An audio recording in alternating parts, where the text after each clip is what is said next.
Hak kesulungan. 1 Korintus pasal 15 ayat yang ke-20. Tetapi yang benar ialah bahwa Kristus telah dibangkitkan dari antara orang mati sebagai yang sulung dari orang-orang yang telah meninggal. Sekarang kita baca Kolose 1 ayat 18. Ialah kepala tubuh, yaitu jemaat. Ialah yang sulung, yang pertama bangkit dari antara orang mati, sehingga ia yang lebih utama dalam segala sesuatu. Yesus Kristus dibangkitkan sebagai yang sulung. Dialah yang pertama-tama bangkit dari kematian. Memang ada orang-orang yang dibangkitkan oleh Yesus, tetapi mereka bangkit dan mati lagi. Yesus dibangkitkan sebagai buah sulung. Dia bangkit dalam tubuh kebangkitan. Dia bangkit sebagai ciptaan yang baru dari Allah. So itu dikatakan di dalam 2 ayat tadi bahwa dia adalah buah sulung. Dia adalah yang pertama-tama dibangkitkan oleh Allah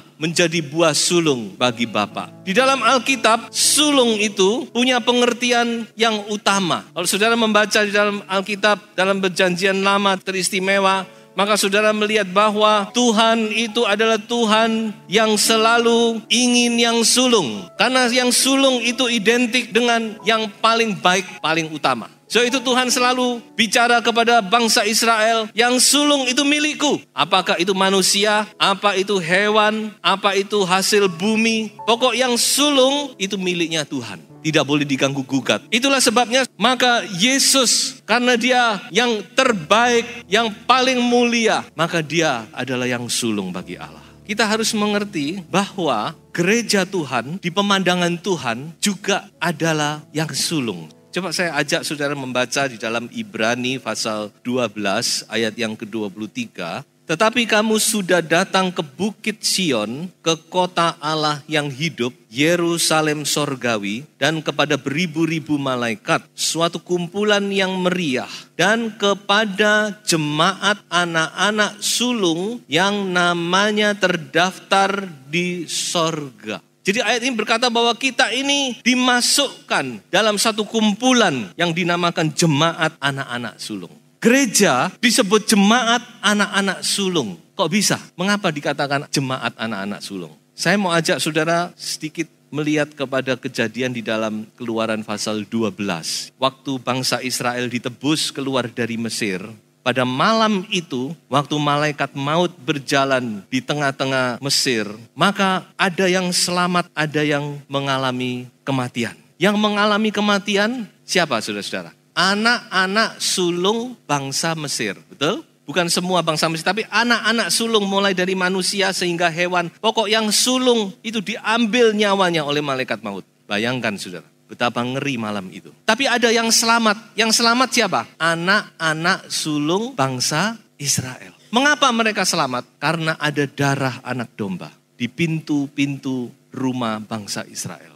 Ada darah anak domba dibubuhkan. Dengan lain kata, penebusan itu adalah menebus anak-anak sulung. Jadi domba itu dikorbankan untuk menebus semua anak-anak sulung bangsa Israel. Yang tidak ada domba, tidak ada darah tercurah, maka anak sulungnya akan diambil. Termasuk bangsa Israel. Jadi bukan karena bangsanya. Kalau ada yang tidak dengar-dengaran, tidak ada darah domba, meskipun dia bangsa Israel, anaknya juga mati, pasti. Dan sebaliknya, bangsa Mesir yang mungkin dia mendengar, dia takut akan Allah, lalu dia melaksanakan apa yang diperintahkan Musa, pasti selamat juga. Nah ini kita tahu bahwa semua ini adalah gambaran daripada Yesus Kristus yang mati di atas kayu salib. Dengan lain kata, penebusan yang dilakukan Yesus itu membuat kita menjadi anak-anak sulung. Atau di pemandangan Allah, saudara adalah anak sulung yang ditebus oleh darah anak domba Allah, yaitu Yesus Kristus. Nah, sebab itulah ayat ini dikatakan bahwa gereja itu sebenarnya adalah jemaat anak-anak sulung. Jadi di pemandangan Allah, saudara semua yang menjadi bagian dari gereja Tuhan, karena saudara ditebus oleh darah domba Allah, saudara di pemandangan Allah adalah anak-anak sulung. Meskipun kita tidak tentu sulung, mungkin ada yang sulung di sini, tapi mungkin ada yang nomor sekian dalam keluarga, tapi semua di pemandangan Allah adalah anak-anak sulung. Kita baca satu ayat di dalam Yakobus pasal 1 ayat 18. Atas kehendaknya sendiri, Ia telah menjadikan kita oleh firman kebenaran, supaya kita pada tingkat yang tertentu menjadi anak sulung di antara semua ciptaannya. Jadi ini sekali lagi menjelaskan kepada kita semua, tidak harus kita lahir sebagai anak sulung, tetapi kalau saudara masuk dalam jemaat, masuk dalam gereja Tuhan, di pemandangan Tuhan, Anda adalah anak-anak sulung pada tingkat yang tertentu. Mungkin hal ini lebih mudah kita mengerti dengan perkataan dituakan. Lalu di dalam masyarakat itu ada orang-orang yang dituakan. Meskipun dia bukan yang paling tua. Misalkan di dalam satu perkumpulan lingkungan, Bapak RT dituakan. Meskipun dia bukan yang paling tua. Pada tingkatannya, dia adalah sulung, dia yang paling tua. Dia dianggap yang paling utama. Nah, kurang lebih demikian. Sebab itu kita harus mengerti hal ini, bahwa kita semua di pemandangan Allah adalah apa, saudara? Anak-anak sulung. Lalu apa signifikannya bagi kita? Apa kepentingannya? Apa dampaknya bagi kita menjadi anak-anak sulung? Kita harus mengerti bahwa menjadi anak sulung itu adalah satu kasih karunia. Jadi kalau seseorang lahir sebagai yang sulung, itu bukan karena dia ingin menjadi yang sulung, tapi Tuhan yang menetapkan. Ini kasih karunia, saudara. Mengapa saya dan saudara bisa menjadi anak-anak Tuhan? Karena kasih karunia Allah. Karena kasih karunia Allah. Kita dipilih oleh Allah. Yesus berkata, bukan kamu yang memilih aku, tapi aku yang memilih kamu. Jadi ini kasih karunia.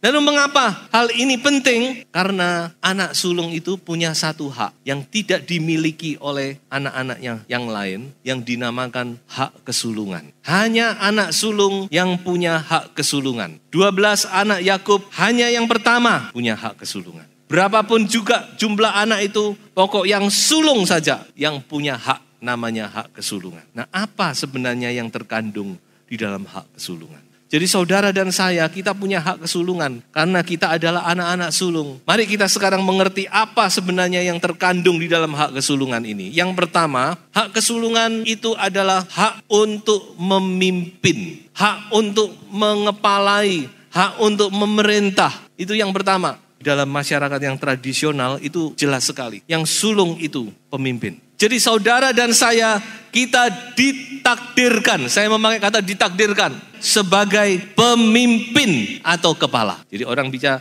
wah ini mungkin takdir. Lihat dulu takdir yang bagaimana. Dalam satu pengertian, kita ini memang ditetapkan sebagai pemimpin. Mengepalai, menjadi pemerintah. Gereja Tuhan di dunia ini Tuhan percayakan sebagai pemimpin. Sebab itu Musa berkata apa? Mari kita baca sebentar di dalam Ulangan 28 ayat 13. Tuhan akan mengangkat engkau menjadi kepala dan bukan menjadi ekor. Engkau akan tetap naik dan bukan turun apabila engkau mendengarkan perintah Tuhan Allahmu yang kusampaikan pada hari ini, kau lakukan dengan setia. Jadi kalau kita melihat di dalam Alkitab, anak-anak Tuhan itu dimanapun, dia pasti naik. Dia pasti akan diangkat menjadi pemimpin. Yusuf ya Yusuf, Daniel ya Daniel. Saudara boleh lihat di dalam Alkitab. Anak Tuhan yang sungguh-sungguh mendengarkan suara Tuhan. Yang sungguh-sungguh berjalan di dalam kebenaran firman Tuhan. Pasti Tuhan angkat dia menjadi pemimpin. Amin. Ini janji Tuhan. Sebab itu ayo kita alami janji ini. Dalam segala keadaan Tuhan pasti angkat menjadi kepala dan bukan menjadi ekor. Karena ini ada di dalam hak kesulungan kita sebagai pemimpin, sebagai kepala. Ini yang pertama. Sebab itu kita melihat bahwa Yusuf, kita lihat di mana saja dia berada, apakah di tengah-tengah saudaranya, apakah di dalam penjara, di rumahnya Potifar, di negaranya sebagai kepala pemerintahan, dia selalu utama. Nah, yang kedua, hak kesulungan ini di dalamnya ada yang namanya hak pelayanan. Hak untuk melayani. Pelayanan adalah satu hak, atau lebih tepatnya saya katakan satu privilege. Hak istimewa yang Tuhan berikan. Tidak semua, karena yang bisa melayani adalah yang sulung di pemandangan Tuhan. Kita bisa lihat itu di dalam 12 suku Israel. Yang punya hak untuk menjadi imam hanya satu suku saja. Suku apa? Suku Lewi. Di antara 12 suku Israel, hanya suku Lewi yang dipilih oleh Tuhan. Orang Lewi semua harus melayani aku. Jadi Tuhan memilih, saudara-saudara. Siapa yang bisa melayani Tuhan? Saudara ingat bahwa kalau kita melayani, itu karena kita mendapat kepercayaan. Dalam tingkatan tertentu, berarti Anda ini adalah sulung.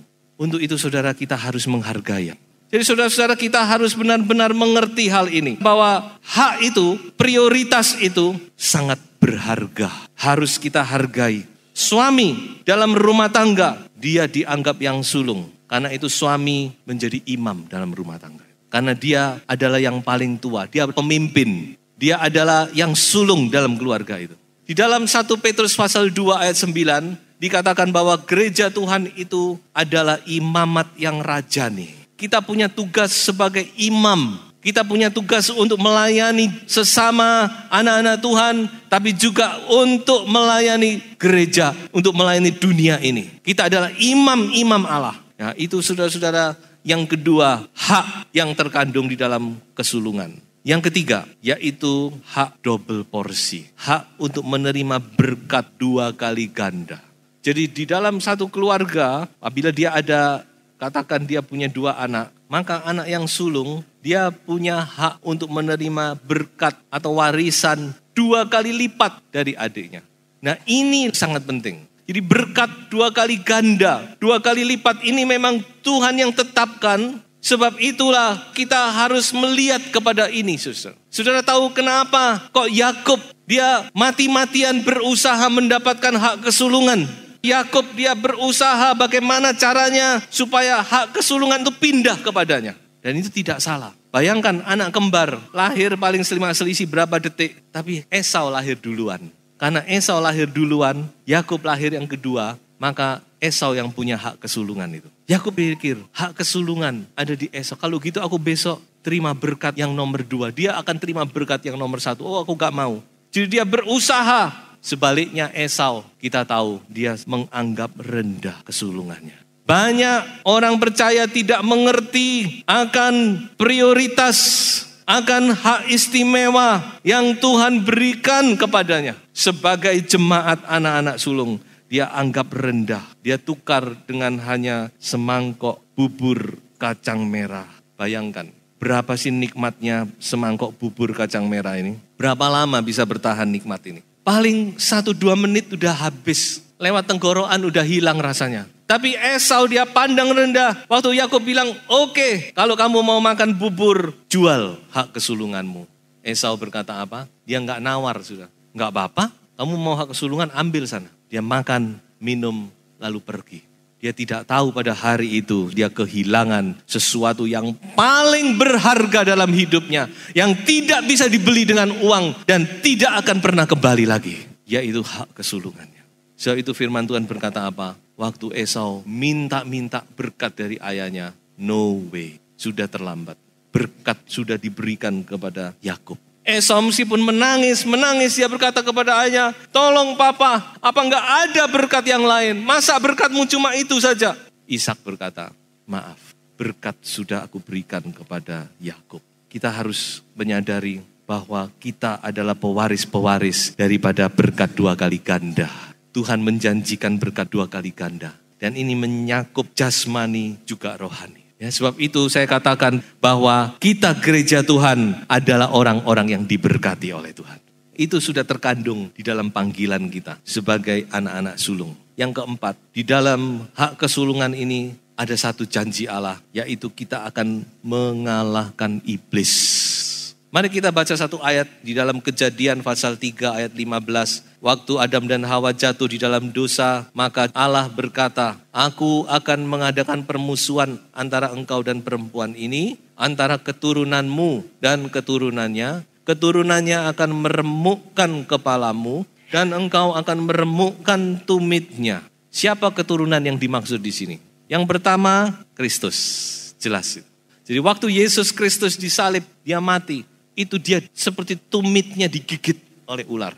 Tapi apakah lalu tumit ini tidak bisa berbuat apa-apa? Ternyata tumit yang sama itu menginjak kepala si ular. Dan ular itu mati di dalam nama Yesus. Tumit yang sama yang sudah digigit itu menginjak kepala ular. Itu bicara Yesus yang mati. Dia juga yang bangkit dan mengalahkan iblis. Haleluya. Iblis dikalahkan oleh kebangkitan Yesus. Dan kita juga sebagai keturunan-keturunan yang berikutnya, maka kita juga mendapat kuasa itu. Yaitu kita diberi kuasa. Kita harus yakin sepenuhnya bahwa kuasa itu adalah milik Anda dan saya. Yesus berkata apa? Aku berikan kuasa kepadamu untuk menginjak ular dan kalajengking. Kuasa ini sudah diberikan kepada gereja. Memang saat ini kita masih harus berperang. Untuk itu Tuhan berikan selengkap senjata Allah. Peperangan itu hebat, tapi Tuhan berikan senjata yang lebih dari cukup. Kebenaran, keadilan, iman percaya, firman Allah. Harus diperkatakan, pedang roh, lebih dari cukup senjata itu. Oh haleluya, ini senjata kita pada waktu takut mengatakan firman Tuhan oleh bilur-bilur Yesus. Aku sudah disembuhkan. Haleluya, firman itu berkuasa dan firman itu adalah pedang roh. Banyak Tuhan sudah berikan kepada kita perlengkapan yang lebih dari cukup untuk kita menang dalam peperangan ini. Tapi nanti kemenangan terakhir akan kita lihat pada saat Yesus datang kedua kali. Hai maut, di manakah sengatmu? Hai maut, di manakah kemenanganmu? Itu berbicara tentang kebangkitan yang akan diterima oleh orang-orang percaya. Pada waktu Yesus datang kembali, kita semua, kalau kita sudah mati, kita dibangkitkan lebih dahulu. Tapi kalau kita masih hidup, kita akan diubahkan. Lalu kita menyongsong Tuhan di angkasa. Itulah saatnya kita berseru kepada maut. Hai maut, di mana sengatmu? Haleluya. Jadi inilah kemenangan yang terakhir. Tapi saat ini pun juga Tuhan sudah memberi kepada kita senjata Allah untuk kita menang terhadap kuasa kegelapan. Haleluya. Yang kelima, yang terakhir. Apa yang terkandung di dalam hak kesulungan? Yaitu karunia Roh Kudus.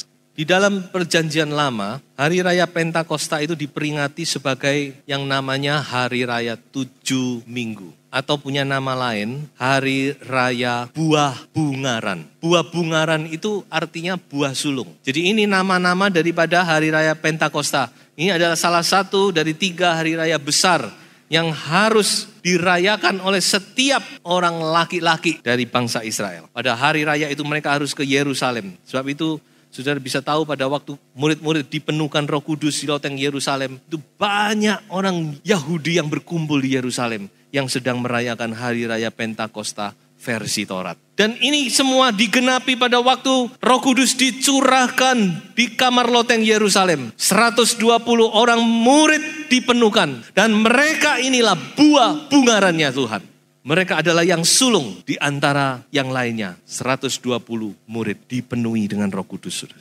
Digenapi hari raya Pentakosta ini. Tapi hari raya Pentakosta ini bukan berhenti sampai di situ. Karena ini harus dialami oleh setiap anak-anak Tuhan. Anggota dari gereja Tuhan. Anggota dari jemaat Tuhan. Harus alami kepenuhan Roh Kudus. Mengapa? Karena kepenuhan Roh Kudus ini adalah anugerah sulungnya Tuhan. Karunia sulung. Coba kita baca Roma 8 ayat 23. Dan bukan hanya mereka saja, tetapi kita yang telah menerima apa? Saudara-saudara? Karunia sulung roh. Jadi kepenuhan Roh Kudus itu adalah karunia sulung. Coba baca satu ayat lagi. Efesus 1 ayat 14. Dan Roh Kudus itu adalah jaminan bagian kita sampai kita memperoleh seluruhnya, yaitu penebusan yang menjadikan kita milik Allah untuk memuji kemuliaannya. Kalau saudara melihat dan membaca ayat-ayat sebelumnya, jelas Paulus sedang berbicara tentang kepenuhan Roh Kudus. Bukan sekedar Roh Kudus di dalam hati kita, tetapi penuh Roh Kudus. Paulus berkata apa? Kepenuhan Roh Kudus itu adalah jaminan, garansi, atau lebih gamblangnya lagi DP, down payment. Inilah kepenuhan Roh Kudus, saudara-saudara. Menjamin Anda bahwa Anda ini benar-benar adalah anak-anak sulungnya Allah. Dan satu kali Anda akan menerima apa yang diwariskan keseluruhan itu oleh Tuhan kepada kita. Kita tadi sudah melihat bahwa kita adalah jemaat anak-anak sulung. Dan salah satu karunia Tuhan yang Tuhan janjikan bagi jemaat anak-anak sulung adalah karunia sulung roh. Sebab itu saudara-saudara, ini adalah hak kita. Kita harus ambil hak ini. Janji Tuhan ini. Ini adalah cicipan Tuhan. Ini adalah foretaste, ini adalah garansi, ini adalah jaminan Tuhan. Sebelum kita mendapat keseluruhan apa yang Tuhan berikan kepada kita. Jangan sampai kita tidak mendapat ini. Jaminan bahwa Anda benar-benar sulung. Karena ini karunia sulung roh. Terimalah kepenuhan Roh Kudus di dalam nama Yesus. Gerejalah yang berhak menerima karunia Roh Kudus ini. Saudara. Ayo kita benar-benar mempunyai satu kerinduan yang besar untuk dipenuhkan Roh Kudus. Ada 2 pesan penting yang ingin saya sampaikan. Yang pertama, kita harus sadar dan menghargai status kita. Status kita ini luar biasa. Kita ini jemaat anak-anak sulung yang punya nilai yang luar biasa di pemandangan Allah. Dan di dalamnya Tuhan sudah menjanjikan banyak berkat-berkat Allah yang melimpah. Jasmani dan rohani. Sadar dan hargai hal ini. Yang kedua, jangan sampai kita kehilangan. Khotbah ini ditutup dengan satu peringatan. Hak kesulungan itu bisa hilang. Di dalam Alkitab banyak orang yang kehilangan hak kesulungan. Dimulai dari Kain, anak Adam, yang sulung. Tapi dia kehilangan hak kesulungan. Lalu turun terus Ismail, turun ke Esau, turun ke Ruben. Anak pertama daripada Yakub. 12 anak Yakub, mestinya Ruben yang mendapat hak kesulungan itu. Tapi dia hilang juga karena masalah percabulan dan perzinahan. Banyak saudara-saudara, turun ke Saul. Dan banyak lagi orang-orang yang kehilangan hak kesulungan. Hanya karena semangkok bubur kacang merah yang tidak ada artinya. Yang hanya bisa memuaskan 1-2 menit. Tapi penyesalannya seumur hidup. Sampai akhirnya turun ke Yudas Iskariot. Jadi saudara-saudara, biarlah kita benar-benar menghargai ini. Hiduplah di dalam kebenaran firman Tuhan. Maka berkat-berkat itu, berkat 2 kali ganda menjadi milik Anda di dalam nama Yesus Kristus.